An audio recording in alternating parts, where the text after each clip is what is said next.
Hello guys, good morning everyone. This is Shifa ma'am, your English educator on Guiley. I welcome you all guys in today's LICAA prelims 2025 exam memory based paper of English session right. So आज हम लोग English section का एक memory based paper करेंगे जो कि आप लोगों को 17th ऑफ February 2023 में पूछा हुआ था. ठीक है, तो ये इससे पहले जो आपका LIC एग्जाम हुआ था उसमें देखो इंग्लिश आपकी यहाँ पे क्या है, सिर्फ आपको कट ऑफ क्लियर करना है राइट. आपको क्वालिफाइंग नेचर का है इंग्लिश सेक्शन जिसमें आपको 9 मार्क्स 9 क्या 10 मान के चलो 10 मार्क्स आपको स्कोर करने हैं इंग्लिश में. ठीक है, जैसे कि आपका क्लियर हो जाए, क्वालिफाई हो जाए. मैथ्स और रीजनिंग में अच्छा स्कोर करना है बट इंग्लिश यहाँ पे क्वालिफाइंग नेचर की है. 10 मार्क्स तो स्कोर करना ही करना है, लेकिन ये 10 मार्क्स के लिए भी हमें प्रिपेयर तो करना ही है राइट. तो इसके लिए चलिए एक मेमोरी बेस्ड पेपर कर लेते हैं जिससे कि आप लोग को बहुत हेल्प मिलेगी कि ये 10 मार्क्स सिक्योर आप अच्छे से कर पाओगे राइट. तो चलिए भाई हम लोग आज करेंगे आप लोगों का 17 फरवरी को जो एग्जाम हुआ था 2023 को LICAA का, तो उसमें इंग्लिश सेक्शन क्या आया था, क्या पूछा था, उसको आज हम लोग सॉल्व कर लेते हैं पूरे 30 क्वेश्चन का सेट. तो भाई आप लोगों का गणेश चतुर्थी पे गाइस ये ऑफर चल रहा है. 11 मंथ्स की वैलिडिटी दी जा रही है आप लोगों को मॉक टेस्ट पे. It's bigger and better this time और ये ऑफर वापस से आ गया गणेश चतुर्थी पे. 11 मंथ्स की वैलिडिटी 175 में मिल रही है, आप लोग इसको ले सकते हो. इसी के साथ साथ हमारा LICAA 2025 का prelims plus mains combo mock plus PDF course चल रहा है. गणेश चतुर्थी स्पेशल ऑफर है. 599 की जगह पे 399 में मिल रहा है. तो LICAA के लिए आप लोग तैयारी कर रहे हो तो इसको ले सकते हो. आप लोग गाइस मेरा टेलीग्राम ग्रुप ज्वाइन कर सकते हो. This is my Telegram group जहां पे आपको सेशन एंड होने के बाद वहां पे फ्री PDF मिलती है और इंग्लिश सेशन से रिलेटेड इनसाइट्स आप लोगों को मिलती है राइट. आ जाते हैं आज के सेशन में. देखो सबसे पहले पैराजम्बल दिया, इसको लास्ट में करेंगे. पूरे 30 क्वेश्चन का सेट है.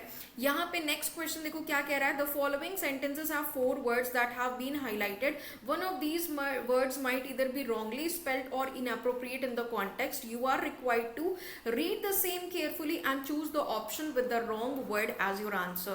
तो यहाँ पे जो गलत वर्ड है वो आपको बताना है क्या होगा. ठीक है, सो मिसस्पेल्ड एंड इनअप्रोप्रिएट वर्ड्स के क्वेश्चंस आए थे. पहला क्वेश्चन कह रहा है prime minister Narendra Modi's Nepal visit will contribute to further strengthening the bilateral relations and the age-old social cultural binds between the two countries. तो देखो बाइंड का मतलब होता है बांध के रखना. कंट्रीब्यूट तो सही है, ये कंट्रीब्यूट करेगा विल के साथ वर्ब का फर्स्ट फॉर्म आता है. ठीक है, फर्दर स्ट्रेंथनिंग, आगे स्ट्रेंथनिंग करेगा बायलेटरल रिलेशंस को. रिलेशंस भी ठीक है, स्ट्रेंथनिंग भी ठीक है. एज ओल्ड जो हमारा सोसाइटी सोशियो कल्चरल जो बॉन्ड है ना, बॉन्ड का मतलब जो रिश्ता है उसको, तो बॉन्ड को जो दो कंट्रीज के बीच में जो बॉन्ड है उसको ये स्ट्रॉन्ग करेगा, ना कि बाइंड होगा. तो bind is incorrect, instead of bind it should B bond right. तो कल्चरल बॉन्ड्स होगा यहाँ पे, बाइंड की जगह पे बॉन्ड्स हो जाएगा. प्लूरल फॉर्म है तो यहाँ पे प्लूरल फॉर्म बॉन्ड्स हो जाएगा. Clear, so second is the correct answer. Next question देखिए क्या कह रहा है. The US opposes settlement construction. आगे देखो क्या कह रहा है. Settlement, the US opposes settlement construction and views it as an obstacle to an eventual peace agreement with the Palestinians. तो US जो है वो अपोज करता है सेटलमेंट कंस्ट्रक्शन को. सेट अपोज ठीक है, कंस्ट्रक्शन भी ठीक है, और इसको एक ऑब्स्टैकल, एक रुकावट की तरीके से देखता है. इवेंचुअल की स्पेलिंग क्या होती है भाई. The correct spelling is EVENTUAL. This is the correct spelling of eventual. Clear, so first statement में यहाँ पे लास्ट वाला इवेंचुअल में एरर है. इवेंचुअल TUAL होगा ना कि TUEL होगा. क्लियर, बात समझ आ गई.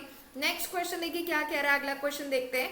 कह रहा है deforestation, unauthorised urbanisation, rapid lifestyle changes and higher carbon emissions are major reasons for the rising number of heat wave days and fatalities. तो डिफॉरेस्टेशन, अनऑथोराइज्ड अर्बनाइजेशन, बहुत तेजी से रैपिड जो लाइफस्टाइल चेंजेस हो रहे हैं, और बड़े लेवल पे हायर कार्बन का जो एमिशंस हैं, एमिशंस भी सही है अपनी जगह पे राइट. तो ये क्या कर रहे हैं, ये बड़े कारण हैं rising number of heat wave के लिए, डेज और फर्टिलिटीज के लिए. फर्टिलिटीज मतलब बहुत ज़्यादा जो फैटल मतलब जो घातक जो चीज़ें हैं वो देखने को मिल रही हैं बिकॉज ऑफ दीज ठीक है डेलिटेरियस कंडीशन. तो ऑल करेक्ट है, सारे वर्ड्स करेक्ट है, स्पेलिंग भी सही है, कॉन्टेक्चुअली भी करेक्ट है. Rapid lifestyle, higher carbon emissions ठीक है, days and fertilities is also correct. Clear, अगला क्वेश्चन देखो क्या कह रहा है. नेक्स्ट क्वेश्चन यहाँ पे कह रहा है यहाँ पे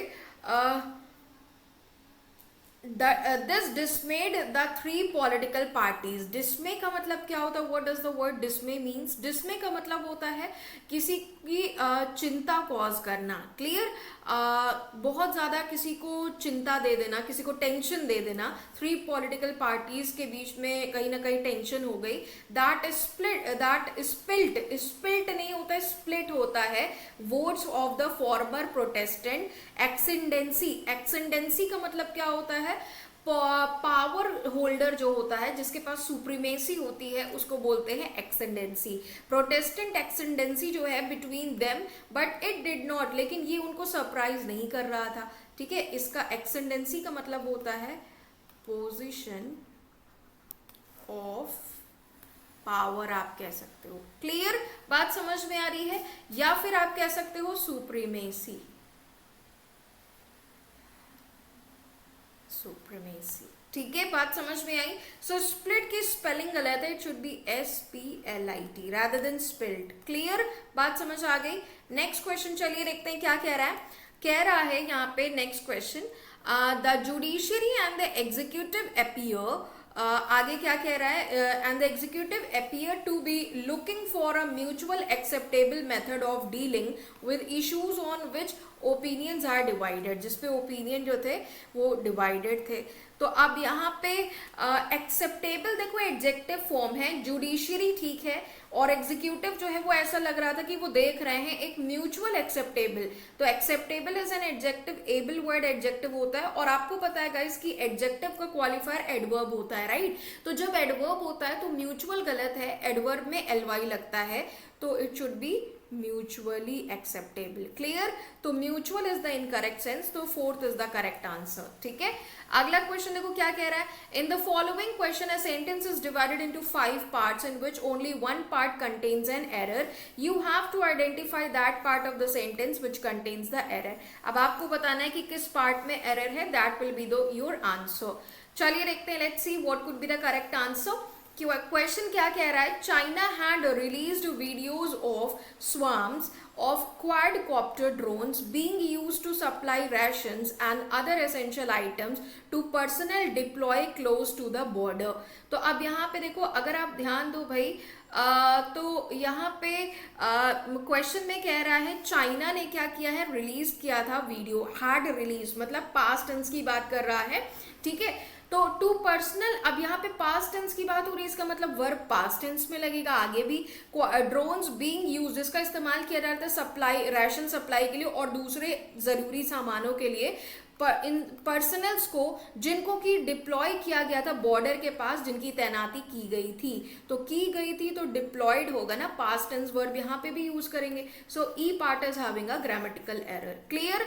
अगला क्वेश्चन देखो क्या कह रहा है। With the increase in cyber crime, यहाँ पे क्या एरर है? साइबर क्राइम में इंक्रीज के साथ आगे कह रहा है across the world the report recommends unburden the, report recommend कर रही है, क्या रिकमेंड कर रही है? अब यहाँ पे देखो अनबर्डन की जगह पे अनबर्डनिंग होना चाहिए। क्यों?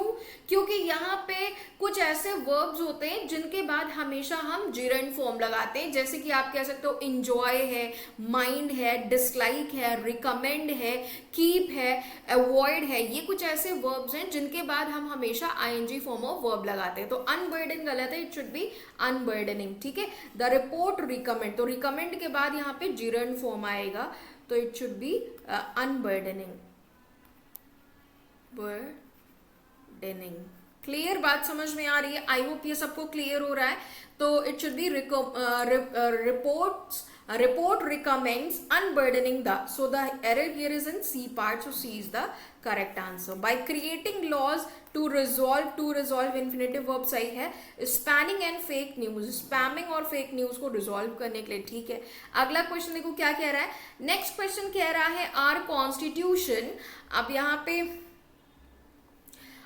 इज वेरी क्लियर, हमारा कॉन्स्टिट्यूशन बहुत क्लियर है। ठीक है, on the question of freedom के क्वेश्चन को लेकर of expression, and that it has boundaries and ends when, और इसकी बाउंड्रीज है और ये कब एंड होता है? Ends when it infringes in someone else. अब देखो इन्फ्रिंज जो वर्ब है ये इसके साथ एक प्रपोजिशन का यूज करते हैं। क्या यूज करते हैं? इन्फ्रिंज का मतलब क्या होता है? किसी चीज को, किसी कानून को या किसी लॉ के एग्रीमेंट या टर्म को ब्रेक करना, तोड़ना, that is called infringe. Clear? Infringe के साथ वर्ब के साथ प्रपोजिशन लगता है, तो इन्फ्रिंज के साथ इन नहीं होगा, इन्फ्रिंज के साथ ऑन लगता है। इन्फ्रिंजेस ऑन या फिर अपॉन। क्लियर बात समझ में आ रही है? तो यहां पे इन्फ्रिंज का मतलब क्या होता है? Actively break the term of a law agreement. Clear बात समझ में आई? तो इन्फ्रिंजेस के साथ ऑन या अपॉन लगेगा, so the error here is in E part, so E is the correct answer. समझ में आ गई बात? अगला क्वेश्चन देखो, नेक्स्ट क्वेश्चन क्या कह रहा है? कह रहा है the government has shown its commitment to guru seva by constructing the Kartarpur Sahib corridor in which people had been waiting for decades, जहां पे लोग लंबे समय से वेट कर रहे थे। ठीक है, तो अब यहाँ पे गाइस अगर आप ध्यान दें, had been waiting for decades, क्या ये सही है? हाँ, क्या यहाँ had been waiting for decades, तो इज इट करेक्ट? और if there is any kind of error, तो government has shown its commitment, सरकार ने अपनी कमिटमेंट शो की है गुरु सेवा के लिए एक करतारपुर साहिब कॉरिडोर को कंस्ट्रक्ट करके, जहां पे लोग क्या कर रहे हैं? वेट कर रहे हैं, बहुत सालों से वेट कर रहे हैं। ठीक है, in which people had been waiting for decades. ठीक है, तो अब यहाँ पे इन की जगह पे यहाँ पे अगर आप ध्यान दो, इफ यू पे अटेंशन, तो इन विच साहिब कॉरिडोर, इन नहीं आएगा, फॉर आना चाहिए ना, फॉर के लिए वेट कर रहा है। The Kartarpur Sahib corridor for which people had been, तो इस चीज के लिए लोग इंतजार कर रहे हैं, राइट? तो इस चीज के लिए इंतजार कर रहे हैं, तो यहाँ पे इन की जगह पे फॉर लगेगा। सरकार ने शो किया है अपनी कमिटमेंट को गुरु सेवा के लिए करतारपुर साहिब कॉरिडोर को कंस्ट्रक्ट करके, जहां पे लोग क्या कर रहे हैं? बहुत सालों से, करीब 10 सालों से इंतजार कर रहे हैं। तो जहां पे इंतजार कर रहे हैं, तो पे के लिए इन नहीं लगेगा, इन का मतलब किसी चीज में होता है, तो फॉर का यूज करेंगे in D part, so D is having a prepositional error. Clear? D part में समझ में आई भाई? यहाँ पे प्रपोजिशन की एरर है, instead of for it should be in. कोई दिक्कत, कोई परेशानी किसी को, तो आप लोग पूछ सकते हो in any question if you are facing. Next question देखो क्या कह रहा है? ट्रेडिशनल मेडिसिन हेल्प्ड केरल, आगे क्या कह रहा है?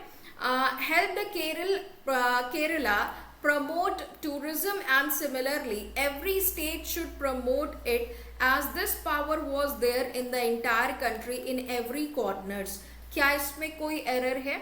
अब यहाँ पे अगर आप ध्यान दो, जब भी हम बात गाइस ईच की करते हैं या फिर एवरी की करते हैं, राइट? तो ईच एंड एवरी के साथ एंड नन, ईच एवरी या फिर अगर कहीं पे नन लगा होता है, तो इसके साथ हमेशा क्या लगता है? सिंगुलर नाउन का यूज करते हैं। क्लियर बात समझ में आ रही है? तो इसके लिए यहाँ पे देखो कह रहा है the entire country in every, every लगा हुआ है, तो एवरी के साथ नाउन सिंगुलर होगा, एवरी कॉर्नर, हर एक कॉर्नर में, ना कि हर एक कॉर्नर्स में। क्लियर? हम बोलते हैं ईच बॉय, एवरी गर्ल, ना कि एवरी गर्ल्स। क्लियर? अगला क्वेश्चन देखो क्या कह रहे हैं? The following question, a sentence has been given with a word omitted, find the word from the options that fit in the blank and mark it as your answer. If none of the words fit in the blank then mark E. अगर आपको लगता है कोई भी word fit नहीं होगा, तो फिर ई ऑप्शन आपका करेक्ट आंसर होगा। क्लियर? चलिए देखते हैं क्या कह रहा है क्वेश्चन। सिंगल फिलर्स के क्वेश्चन हैं। आजकल देखो एग्जाम ट्रेंड में एक चीज आप लोग ने नोटिस की होगी कि पहले, अभी तक आपका जो ट्रेंड था लास्ट ईयर तक, तो उसमें डबल फिलर्स बहुत आता था, लेकिन अभी जो ट्रेंड चल रहा है उसमें सिंगल फिलर्स बहुत ज्यादा पूछा जा रहा है। ठीक है, तो चलिए देखते हैं क्या कह रहा है। There will be no night curfew in Delhi as the pandemic situation in the capital is under invasion. Invasion का मतलब होता है अटैक करना, कंट्रोल, पेरिल का मतलब खतरा, सर्विलांस का मतलब निगरानी करना। तो यहाँ पे कोई नाइट कर्फ्यू दिल्ली में नहीं है, जैसे कि पैंडेमिक सिचुएशन कैपिटल में अंडर कंट्रोल है ना, तो काबू में है, is under control. Delhi disaster management authority ने डिसाइड किया है एक मीटिंग में फ्राइडे के दिन, तो सेकंड आंसर करेक्ट है। क्लियर, अटैक की बात नहीं है, खतरा नहीं है, और निगरानी की भी कोई बात नहीं है। क्लियर। अगला question, most areas of the Kashmir Valley received heavy snowfall overnight, flight and railway operations। ज़्यादातर जो कश्मीर वैली के जो एरियाज हैं उसमें बहुत भारी स्नोफॉल हुई है ओवरनाइट, रात भर, और आगे कह रहा है डैश फ्लाइट एंड, और इसकी वजह से हमारा जो फ्लाइट और रेलवे का ऑपरेशन होगा। अब आप खुद सोचो, अगर रात भर स्नोफॉल होगा तो फ्लाइट और रेलवे ऑपरेशन रिज्यूम करेगा नहीं, ऑफ लोड करेगा नहीं, ठीक है। ऑफ लोड का लोडिंग एंड ऑफ लोडिंग मतलब सामान लोड करना और सामान हटाने से तो कोई मतलब नहीं है। सस्पेंड होगा, रोका जाएगा, कोई मतलब नहीं। डिसरप्ट होगा ना, मतलब उसमें अड़चन आएगी। तो कहीं ना कहीं जो ये हैवी स्नोफॉल है ये इस प्रोसेस में डिसरप्शन लाएगा, ना कि इसको सस्पेंड करेगा। समझ आ रही है? So that is why disrupting is the best word rather than suspended. Suspending अगर होता तो शायद से हो सकता था। तो ज्यादातर कश्मीर वैली के एरिया में बहुत ज्यादा भारी स्नोफॉल हुआ और इस वजह से वहां पे फ्लाइट और रेलवे ऑपरेशन क्या हुए, डिसरप्ट हुए, उसमें रुकावट आई। क्लियर। अगला question, while Omicron is termed as relatively milder than previous variants, some of the post-COVID symptoms can dash for weeks and are now being observed in people of all age groups। और ये सारे age group के लोगों में देखा जा सकता है, स्पेशली उन लोगों में जिनकी इम्यूनिटी का लेवल जो होता है वो कम होता है। तो अब कह रहा ओमिक्रॉन को टर्म किया जाता है कि ये रिलेटिवली कम है देन प्रीवियस वेरिएंट से। ज्यादातर जो पोस्ट कोविड सिम्टम्स हैं can persist for week, remaining for week तो ग्रामेटिकली इनकरेक्ट है, हार्मफुल फॉर वीक भी नहीं होगा, परसीवर्ड फॉर वीक नहीं, परसिस्ट होगा। परसिस्ट का मतलब जारी है, ठीक है, कॉन्टिन्यू। परसिस्ट का मतलब होता है कॉन्टिन्यू करना। तो ज्यादातर कोविड के जो सिस्टम्स है वो अभी भी हफ्तों से जारी हैं और वो अब क्या हो रहे हैं, बहुत सारे हर एज ग्रुप के लोगों में देखने को मिल रहे हैं। तो कॉन्टिन्यू मतलब persist is the best answer. Clear. अगला क्वेश्चन देखो क्या कह रहा है। नेक्स्ट क्वेश्चन में कह रहा है, एमिड द रेजिंग हिजाब controversy in Karnataka, vice president Venkaiah Naidu said unnecessary controversy should not be dash, should not be creating, should not be.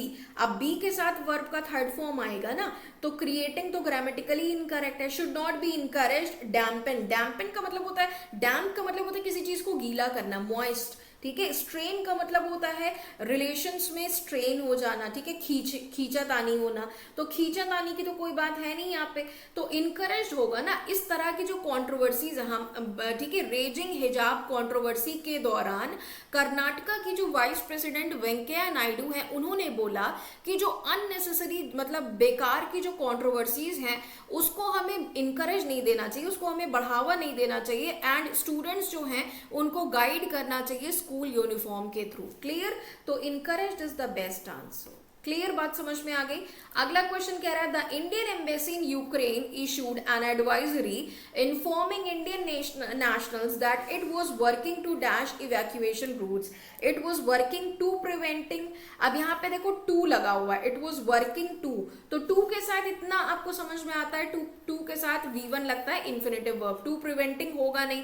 To demolish evacuation route, demolish का मतलब होता है नामो निशान मिटा देना, तो कोई मतलब नहीं है। टू एस्टैब्लिश इवैक्यूएशन रूट शायद से हो सकता है, एस्टैब्लिश का मतलब डेवलप करना। पर्टेन का मतलब होता है, पर्टेन का मतलब किसी चीज से सिमिलर होना, किसी चीज से रिलेवेंट होना, तो पर्टेन का भी कोई मतलब नहीं है। तो establish will make a correct answer choice. Clear. Working to establish, ये काम कर रही है इवैक्यूएशन रूट्स को एस्टैब्लिश करने के लिए, रोमानिया और हंगारी से होकर इवैक्यूएशन रूट हमारा बनाने की कोशिश कर रही है। क्लियर, बात समझ आ गई। नेक्स्ट क्वेश्चन देखो, ये आप लोगों का रीडिंग कॉम्प्रिहेंशन दिया हुआ है। Let's see what other questions are given. क्या और कुछ क्वेश्चंस दिए हैं या फिर, अच्छा ये लास्ट है, तो चलो इसको एक बार पहले आरसी कर लेते हैं, देन लास्ट में पैराजम्बल करेंगे, ठीक है। तो एक बार इसको गो थ्रू कर लेते हैं। Let's go through this passage to understand what the passage is all about and then we will do it, ठीक है। इसके बाद फिर क्वेश्चंस को देखते हैं। देखो कह रहा है, read the given passage carefully and answer the questions that follow. Passage को बहुत ध्यान से पढ़िए और आंसर करिए।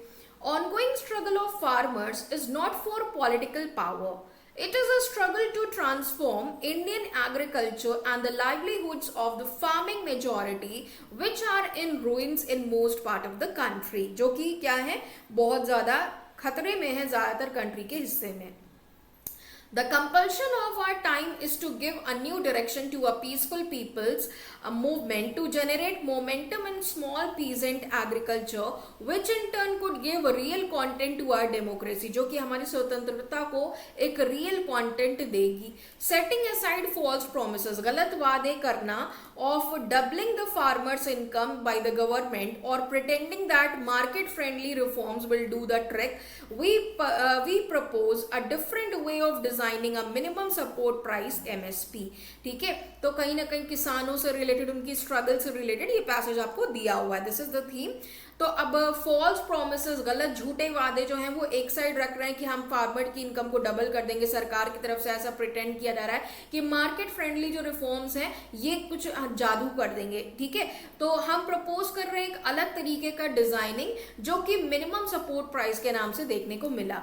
The massive solidarity seen in the recent farmers movement has already shaken the Himalayan arrogance. इसने हिमालय के भी इवन प्राइड को क्या कर दिया है, शेक कर दिया, हिला के रख दिया. जो सरकार का इतना ज्यादा जो एरोगेंस था उसको हिला के रख दिया. जो किसान लॉज आए थे, right. Maintaining that solidarity is essential, which means solidarity जरूरी है, इसको मेंटेन करने की बात कर रहा है. इसका मतलब ये है कि minimum support price must look specially into the requirements of farmers, कि हमें किसानों की रिक्वायरमेंट को देखना चाहिए, and the landless. Minimum support price could serve in principle 3 purposes. ये 3 पर्पसेस को सर्व करेगा.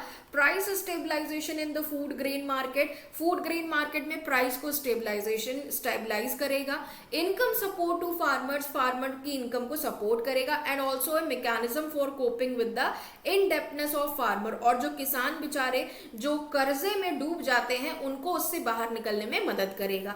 The price stability policy for food grains in India evolve over time. का थोड़े समय से ये प्राइस स्टेबिलिटी पॉलिसी जो है फूड ग्रेन्स को लेकर भारत में इवॉल्व हुई, डेवलप हुई.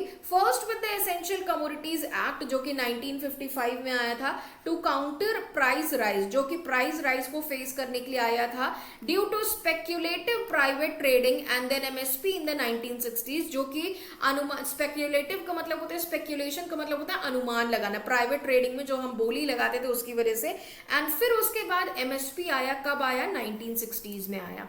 नेक्स्ट कह रहा है अब बफर स्टॉक. बफर का मतलब जो हम बहुत टाइम का जो एक स्टॉक जो इकट्ठा कर लेते हैं पॉलिसी पब्लिक के लिए. Shortage of food grains for market intervention was developed over time. थोड़े टाइम में, समय के साथ ये डेवलप हुई.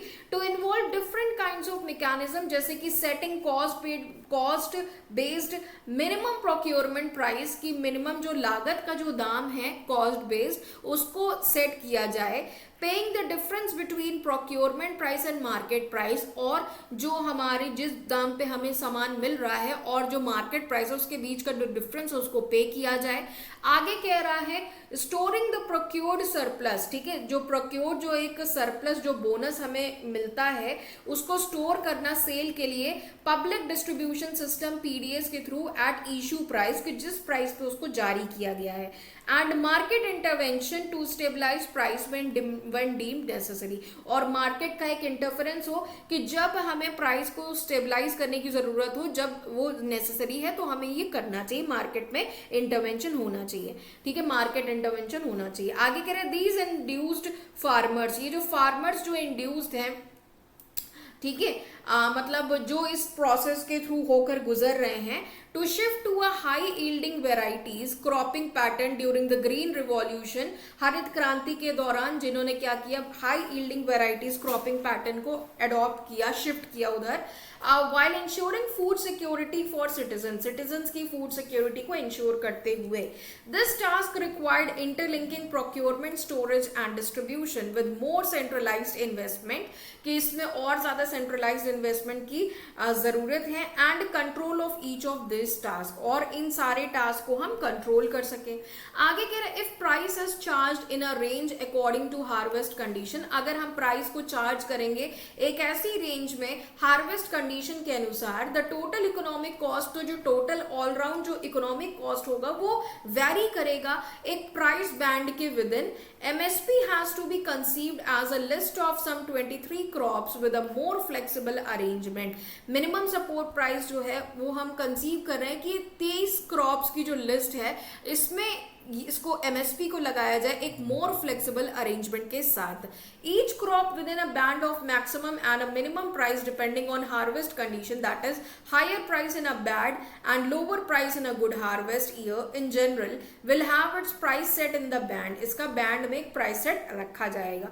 The price of some selected coarse grains can be fixed at the upper end of its band to encourage their production in rain fed areas, कि जहां पे बारिश ज्यादा होती है उन एरियाज की बात कर रहा है, ठीक है। इन दिस वे, इस तरीके से जो ऑब्जेक्टिव है हमारा इनकम सपोर्ट के लिए फार्मर्स के लिए, प्राइस स्टेबलाइजेशन और food security and including more climate friendly cropping patterns, इसको हम कंबाइन कर पाएंगे काफी हद तक, ये चीजों को हम अचीव कर पाएंगे। आगे कह रहे हैं wide coverage of MSP through income support to farmers would generate massive positive economic externalities through raising industrial demand, ठीक है। इंडस्ट्रियल डिमांड को रेज करके हम ये पॉजिटिव इकोनॉमिक एक्सटर्नलिटीज को जनरेट कर पाएंगे बड़े लेवल पे, स्पेशली अनऑर्गेनाइज्ड सेक्टर के लिए। This will help in the extending solidarity among farmers and non farmers while creating a chain reaction of demand expansion through multipliers for the whole economy. और इससे क्या होगा, ये हमें मदद करेगा कि हम अपनी सॉलिडारिटी को और ज्यादा एक्सटेंड करें फार्मर्स के अमंग और जो नॉन फार्मर्स है उनके अमंग भी, जो कि एक चेन रिएक्शन क्रिएट करेंगे डिमांड एक्सपेंशन, जिससे डिमांड बढ़ेगी और मल्टीप्लायर्स के थ्रू डिमांड बढ़ेगी, पूरी इकोनॉमी में डिमांड देखने को मिलेगी। A real breakthrough in the recurring problem of agricultural डेब्ट can be made by the linking of selling of grain under MSP to provision of bank credit particularly for small farmers. कह रहा है एक जो real break through जो है, जो बहुत अच्छी एक हमें बात देखने को मिलेगी रिकरिंग प्रॉब्लम में, ठीक है, जो कि हम कहीं ना कहीं देखते हैं एग्रीकल्चर में, वो डेब्ट की बहुत बड़ी प्रॉब्लम होती है, राइट, कर्जे की। और इसको हम कर्ज की प्रॉब्लम को में एक बहुत अच्छी चीज लेकर आएंगे। बाकी हम इसको लिंक करेंगे ग्रेन्स जो सेल कर रहे हैं एमएसपी के अंडर में, ये एक प्रोविजन होगा बैंक क्रेडिट का स्पेसिफिकली छोटे फार्मर्स के लिए, जो किसान बेचारे कर्ज के बोझ तले दब जाते हैं, right. The farmer can get a certificate selling grain, farmers को, जो छोटे फार्मर है उनको एक सर्टिफिकेट सेलिंग ग्रेन दिया जाएगा एट मिनिमम सपोर्ट प्राइस पे, जो कि उनको which would be credit points proportional to the amount sold, जो कि क्या होगा, वो जो उनको सर्टिफिकेट दिया जाएगा वो क्रेडिट पॉइंट्स होगा जो कि प्रोपोर्शनल होगा अमाउंट सोल्ड, कि जितना अमाउंट आप बेचोगे उतने क्रेडिट पॉइंट्स आपको मिलेंगे। This will entitle them to a bank loan, ये इनको एंटाइटल करेगा बैंक लोन के लिए एज देयर राइट, जो कि उनका हक है बैंक से लोन लेना, and calibrate between good and bad fluctuation, और कहीं ना कहीं एक कैलिब्रेशन, एक रिदम बना पाएगा गुड और बैड जो फ्लक्चुएशन हार्वेस्ट में देखने को मिलती है, कि कभी मौसम अच्छा नहीं तो भाई फसल खराब हो गई, और कभी बहुत अच्छी फसल हुई, राइट। तो इसके बीच में जो एक फ्लक्चुएशन होता है उसमें हार्मोनाइजेशन का ये एक तरीका है, ठीक है। By storing the certificates for later use, की आगे के यूज के लिए हम सर्टिफिकेट को स्टोर कर पाएंगे। आगे कह रहे हैं this mechanism would go on a long way not only in addressing the indepthness in the farming community but also has the virtue of great administrative simplicity in disbursing bank loan। ये जो mechanism है, जो किसानों को ये जो card दिया जा रहा है, ये ना केवल ये एक लंबी जर्नी तय करेगा, ना केवल ये उनके कर्जे को एड्रेस करेगा जो जिसके कर्ज तले वो दब जाते हैं फार्मिंग कम्युनिटी में, बल्कि ये जो एक अच्छा एक ग्रेट वर्च्यू है एडमिनिस्ट्रेटिव सिंप्लिसिटी की, जो कि हम क्या कर रहे हैं, बैंक लोन्स जब हम वितरित करते हैं, डिसबर्स मतलब जब किसानों को बैंक लोन दिया जाता है तो उसमें भी उनको हेल्प करेगा। It needs emphasising that how effectively such an MSP scheme could be implemented would depend largely on decentralizing the implementing agencies under the constitutionally mandated supervision of panchayat. अब इसमें देखना ये है, इसमें ज़रूरत इस चीज़ की है, हमें इम्फेसाइज करने की है, जोर देने की है कि कितनी इफेक्टिवली हम ये एमएसपी की स्कीम को इम्प्लीमेंट करते हैं, और ये डिपेंड करेगा कि हम कितने अच्छे लेवल पे डिसेंट्रलाइज करते हैं इम्प्लीमेंटिंग एजेंसीज को कॉन्स्टिट्यूशन के अंडर में, जो कि इस प्रावधान को मैंडेट करता है सुपरविजन पंचायत पंचायत के सुपरविजन में, राइट? समझ में आ रही है? तो constitutionally mandated supervision of panchayat, ठीक है। आगे कह रहा है the near miracle we have witness, जो बहुत पास का जो एक करिश्मा जो हमने विटनेस किया, organizing or unifying the farmers movement across caste, class and gender through the panchayat and mahapanchayat system in Punjab, Haryana and west Uttar Pradesh, ये हमें एक आशा की किरण सामने लेकर आती है, raises hope that they will turn their attention to decentralizing the MSP, कि ये क्या करेंगे, अपनी अटेंशन को टर्न करेंगे एमएसपी को डिसेंट्रलाइज करने के लिए इम्प्लीमेंटेशन मैकेनिज्म्स, ठीक है, to decentralising the MSP implementation, की एमएसपी इम्प्लीमेंटेशन मैकेनिज्म्स को हम डिसेंट्रलाइज करें, मतलब पूरे सेंट्रल लेवल पे इसको फॉलो किया जाए। The movement enabled massive and effective mobilisation, ये जो मूवमेंट थी, किसान का जो आंदोलन था, इसमें इनेबल किया गया था एक बड़े लेवल का और इफेक्टिव मोबाइलाइजेशन था इन डिसेंट्रलाइज्ड बॉडीज से। देयरफॉर, इसलिए ये कैपेबल है कि इसको ये दोबारा से कर सकते हैं, अगर जरूरत पड़ी तो दोबारा से इसको किया जा सकता है, इतने ये पावरफुल है क्योंकि ये बड़े लेवल पे हुआ है, राइट? अब आ जाते हैं क्वेश्चंस पे। क्वेश्चन देखो क्या कह रहा है, question is saying which of the following can best summarise the article given above. अब जो आर्टिकल आपको दिया हुआ है इसमें आपको किस बारे में बात कर रहा है, the laws related to issue like MSP should be made secretly, नहीं सीक्रेटली नहीं, पब्लिकली करना चाहिए, सो दैट इसलिए कि कोई एगिटेशन ना हो, मतलब कोई टकराव ना हो, ऐसा तो नहीं बोला है, ये तो बिल्कुल ऑपोजिट है। तो एमएसपी का जो लॉ है ये बड़े लेवल पे, डिसेंट्रलाइज लेवल पे आना चाहिए ना। A decentralised plan for implementation of MSP, ये स्टेबलाइज करेगा हमारी प्राइस एड्रेसिंग को, जो कि फार्मर के लोन्स में भी हेल्प करेगा उनको। तो सेकंड ऑप्शन करेक्ट है। Centralised mechanism for ensuring distribution of the procured stock grain, procured stock grain की बात नहीं है, सेंट्रलाइज्ड मैकेनिज्म होना चाहिए उन एमएसपी के लिए, ना कि स्टॉक ग्रेन्स के लिए बोला गया, right? The road ahead for the farmers plight, किसानों की आप बीती के जो रोड अहेड है, and the government timely intervention, ऐसा भी नहीं है सरकार का टाइम पे इंटरवेंशन। तो ओवरऑल पैसेज इस बारे में है कि प्लान एक डिसेंट्रलाइज्ड, एक बड़े लेवल पे होगा एमएसपी का, और ये प्राइस एड्रेस को स्टेबलाइज करेगा, प्राइस को, और जो फार्मर्स का लोन का जो इशू है उसको भी एड्रेस करेगा। क्लियर? इस बारे में पैसेज बोल रहा है। आगे नेक्स्ट क्वेश्चन देखो क्या कह रहा है, what motivated the farmers to switch to cultivating high yield crops, किस चीज ने किसानों को बहुत ज्यादा मोटिवेट किया कि वो और ज्यादा हाई यील्ड क्रॉप्स को कल्टिवेट करें। तो कहीं ना कहीं प्राइस की जो स्टेबलाइजेशन पॉलिसी है, जो कि इंश्योर कर रही है कि controlling price rise due to private trading की वजह से जो पहले प्राइस राइज हुआ करता था, अब हम उसको कंट्रोल कर पाए, तो इस चीज ने किसानों को बड़ी राहत दिया है, और इवन किसानों को मोटिवेट किया है कि वो हाई यील्ड क्रॉप्स को क्या करें, कल्टीवेट करें, राइट? बात समझ में आ रही है? क्लियर हुआ? Progress that they saw during the green revolution, नहीं, ग्रीन रिवॉल्यूशन के टाइम पे प्रोग्रेस जो है इसने उनको मोटिवेट नहीं किया। Farmers can easily be lured by the authorities into growing profitable crops, नहीं, किसान आसानी से अट्रैक्ट हो जाते हैं, ऐसा भी कहीं नहीं बोला है। The farmers are willing to compete in the market, नहीं, मार्केट में कम्पीट नहीं कर सकते बेचारे, वो कितना फेस करते हैं, राइट? तो ये पॉलिसी उनके हक में बेहतर है। अगला क्वेश्चन कह रहा है नेक्स्ट यहाँ पे, how according to the author can the certificates for selling at MSP help the farmer, किस तरह से ऑथर के अकॉर्डिंग जो सर्टिफिकेट्स हैं एमएसपी को सेल करने के लिए वो किसानों को हेल्प करते हैं, किस तरह से हेल्प करते हैं? ये इनको हेल्प करते हैं कि वो एक ट्रैक रखते हैं, अपना एक रिकॉर्ड रखते हैं अपनी सेल्स का, और उसको क्रेडिट पॉइंट्स अलॉट करते हैं, जितना सामान वो बेचेंगे, प्रोपोर्शनल बताया है ना कि जितना सामान आप बेचोगे उतने क्रेडिट पॉइंट्स आपको मिलेंगे। तो फर्स्ट तो करेक्ट है। सेकंड कह रहा है these certificates can help them adjust between good market and bad market, good और बैड मार्केट के बीच में एडजस्ट करना ये सर्टिफिकेट का काम थोड़ी है। क्लियर बात समझ आई है?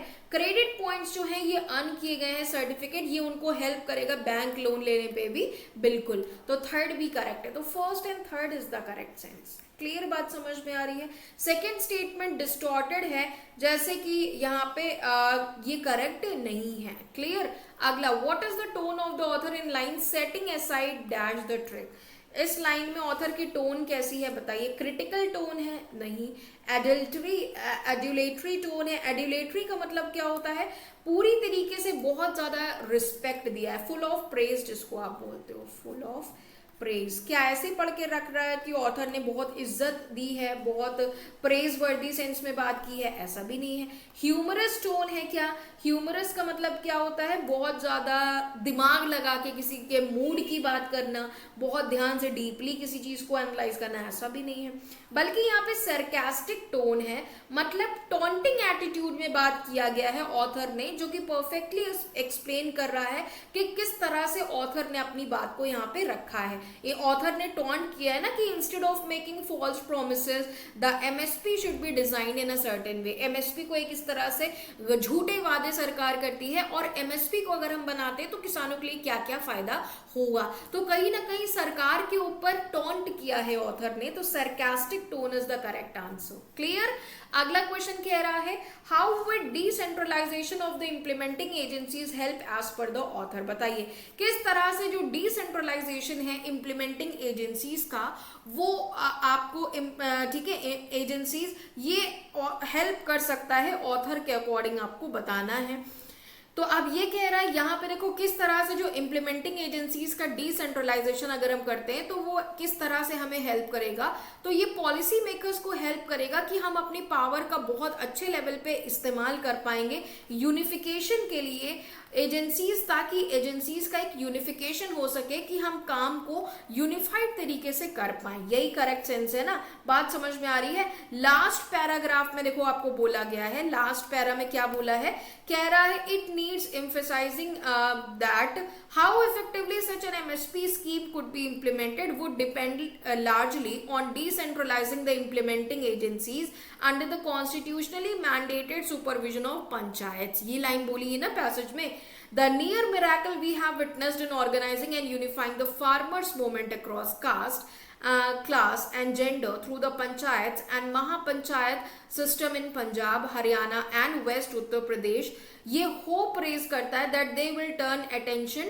कि ये अपने अटेंशन को टर्न करेंगे एमएसपी इंप्लीमेंटेशन मैकेनिज्म को डिसेंट्रलाइज करने के लिए। तो ये पैसेज में बोल रहा है, तो ये हमारे पॉलिसी मेकर्स को हेल्प करेगा कि हम अपनी पावर को एक बहुत अच्छे तरीके से पूरे फुल लेवल पे यूटिलाइज कर पाएं, जिससे कि हम एजेंसीज को यूनिफिकेशन एक यूनिफाइड मॉडल की तरीके से यूज कर पाएं अपने काम को करने के लिए। क्लियर? तो first is the correct answer. अगला कह रहे हैं the phrase coping with as used in the passage has been used in which of the following context. बताइए कोप विद किसके लिए यूज हुआ है? पेइंग ऑफ देयर ड्यूज, अपने ड्यूज को पे करने के लिए नहीं। फेसिंग द चैलेंज ऑफ डेब्ट, किसान जो है वो जो कर्ज का जो चैलेंज फेस करते रहे हैं उसको क्या करने के लिए, उससे बाहर निकलने के लिए ये फ्रेज कोपिंग विद का इस्तेमाल हमारे ऑथर ने किया है पैसेज में, कि जो कर्ज का जो कर्ज के बोझ तले जो किसान बेचारे दब जाते हैं, तो उससे बाहर निकलने के लिए ये कोपिंग विद का यूज फ्रेज किया हुआ है। विच of the following is the best synonym for the word induced. Induced का सिनोनिम बताना है। इंड्यूस का मतलब प्रिवेंट नहीं होता है, डिसऑर्ड नहीं होता है, ऑब्स्ट्रक्ट, डिसऑर्ड का मतलब भी होता है काम में अड़चन लगाना, हिंडर नहीं होता है। तो 1, 2, 3 and 5 ये सब एक दूसरे के क्या हैं? ये सब एक दूसरे के सिनोनिम्स हैं, और जो कि इंड्यूस्ड के एंटोनिम्स हैं। समझ में आ रही है? तो इंड्यूस्ड के ये सब एंटोनिम्स हैं, आपको सिनोनिम बताना है, तो encourage is the best synonym. Induced is a positive word. Clear? अगला question, most appropriate antonym of word unifying. Unifying का आपको एंटोनिम बताना है। यूनिफाई का मतलब होता है एक तरह से जोड़ना किसी चीज को, ठीक है। अब इसका एंटोनिम बताना है, तो देखो एंटोनिम इसका क्या हो सकता है? इंटीग्रेट। एक मिनट गाइस, तो अब यहाँ पे इंटीग्रेट का मतलब भी होता है जोड़ना, आपस में चीजों को इंक्लूड करना, राइट। यूनाइट का भी मतलब होता है जोड़ना, अमलगमेट का मतलब भी जोड़ना होता है, कोऑर्डिनेट का मतलब भी होता है एक साथ तालमेल बिठाना, कोऑर्डिनेशन करना। तो ये सब एक दूसरे के क्या हो गए? सिनोनिम्स हो गए। अब मतलब इसका आपको ऑपोजिट बताना है ना, तो यूनिफाइंग को ऑपोजिट हो जाएगा, सॉरी सेग्रीगेट हो जाएगा। सेग्रीगेट का मतलब होता है अलग अलग करना, ठीक है। तो segregate is the opposite for the word unifying. Clear है, समझ में आ गई बात। नेक्स्ट क्वेश्चन देखो, आपसे कह रहा है correct synonym to the word fluctuation. Fluctuation का मतलब जो चीज स्थिर नहीं है, ठीक है, स्टेबल, काम, वेरिंग, सेम। तो यहाँ पे देखो स्टेबल है, काम है और सेम, ये तीनों आपके क्या हो गए, फ्लक्चुएशन के एंटोनिम्स हो गए। आपसे सिनोनिम पूछा हुआ है, राइट। तो सिनोनिम इज वेरिंग। फ्लक्चुएट करना मतलब वेरी करना, जो चीज अनसर्टेन है, अनसर्टेन। या फिर इसका सिनोनिम वोलेटाइल भी हो सकता है, राइट। वोलेटाइल भी इसका सिनोनिम होता है। फ्लक्चुएट करना मतलब वोलेटिलिटी होना, बढ़ रही है, घट रही है कभी। अगला question, correct antonym to the word solidarity. Solidarity का ऑपोजिट बताना है भाई यहाँ पे। तो अब सॉलिडारिटी का मतलब क्या होता है, सपोर्ट, ठीक है, एक या ग्रुप ऑफ पीपल का, क्योंकि वो किसी स्पेसिफिक एम को एग्री करते हैं, तो that is called what, that is called solidarity. Solidarity का मतलब होता है सपोर्ट ऑफ वन, एक मिनट,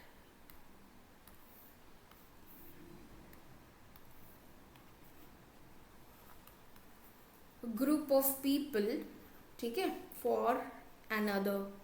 किसी एम के लिए एक ग्रुप ऑफ पीपल दूसरे ग्रुप ऑफ पीपल को सपोर्ट करेंगे, that is called solidarity. Clear. तो अनएनिमिटी, एग्रीमेंट, अकॉर्ड, बॉनहोमी का मतलब होता है फीलिंग ऑफ फ्रेंडलीनेस, फ्रेंडलीनेस की फीलिंग होना। तो ये चारों तो कहीं ना कहीं इसके सिनोनिम्स हो जाएंगे, ठीक है। आपसे एंटोनिम पूछा तो डिस्कॉर्ड होना मतलब डिसएग्री करना, डिस्कॉर्ड मतलब डिसएग्रीमेंट, किसी चीज से एग्री ना करना। और जब एक ग्रुप दूसरे ग्रुप को सपोर्ट करेगा मतलब वो दूसरे की बात से एग्री करेंगे, राइट। तो ये था क्वेश्चन नंबर 30। अब आ जाते हैं अपने पैराजंबल के क्वेश्चन पे। तो भाई आप लोग का गणेश चतुर्थी पे ये ऑफर कल एंड हो जाएगा होपफुली, तो इसको आप लोग अवेल कर सकते हो। बाद में मत बोलना कि मैम ऑफर वापस से करवा दीजिए। तो 332 में बंडल पीडीएफ मिल रहा है, और क्या चाहिए आप लोगों को। अगर टॉपिक वाइज प्रैक्टिस करना है, सेक्शन वाइज प्रैक्टिस करना है, प्री से मेंस तक के बल्क क्वेश्चंस यहाँ पे आप लोग को मिलेंगे सारे सब्जेक्ट्स के। तो what are you waiting for guys, do subscribe for this before it ends. Super plan पे भी 1 ईयर की वैलिडिटी दी जा रही है। 1799 में 10% ऑफ मिलेगा अगर आप ये कोड अप्लाई करोगे। कल तक ऑफर है भाई, तो इसको अवेल कर लीजिए। अगर आप सुपर प्लान लोगे तो सारे गाइडली की जितनी फैसिलिटीज है वो सब कुछ आपको यहाँ पे मिलेगी 1 ईयर के लिए। गणेश चतुर्थी पे हमारा मॉक टेस्ट पे भी ऑफर वापस से आ गया। 11 मंथ्स की वैलिडिटी दी जा रही है at an offer price of 175, right. इसी के साथ साथ गणेश चतुर्थी पे जो बच्चे LICAA को टारगेट कर रहे हैं उनके लिए तो बिल्कुल वर्थ है भाई। 599 की जगह पे 399 में दिया जा रहा है LICAA mock plus PDF course है। पीडीएफ में आप जानते ही हो, पीडीएफ कोर्स में सारी चीजें आप लोग को मिल रही हैं, सब्जेक्ट वाइज, टॉपिक वाइज, और मॉक टेस्ट भी मिल रहे हैं LICAA के लिए, जिससे आप प्रैक्टिस कर सकते हो। क्लियर।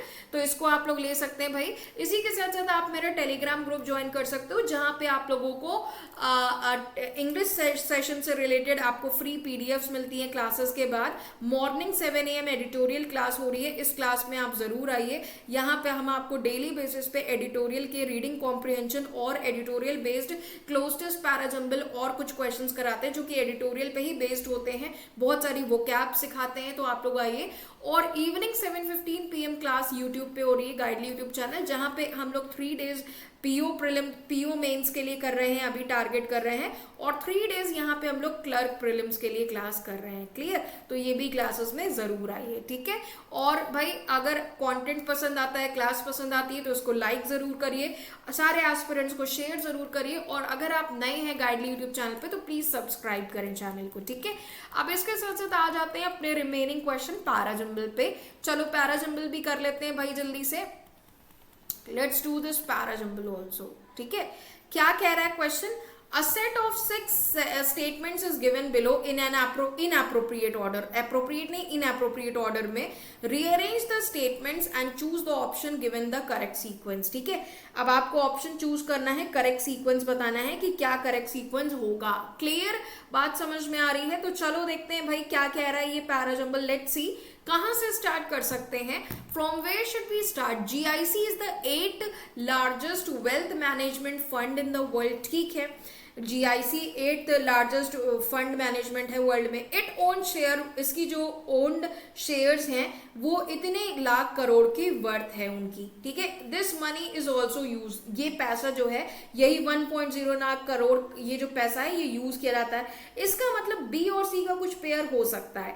आगे कह रहा है around the world GIC investment amount to, इनका पूरे दुनिया में GIC की इन्वेस्टमेंट जो है इनका अमाउंट कितना है, इतने लाख करोड़ की इन्वेस्टमेंट है पूरे वर्ल्ड में।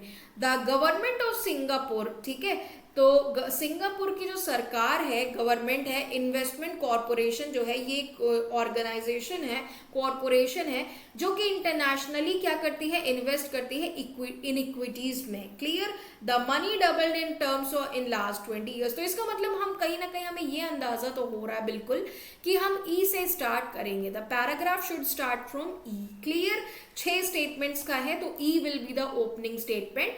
जो Government of Singapore Investment Corporation, जिसको हम GIC के नाम दे रहे हैं, तो देखो शॉर्ट फॉर्म है GICA, तो यहाँ ए से तो हो नहीं सकता, इसका मतलब ई आपका थीम है।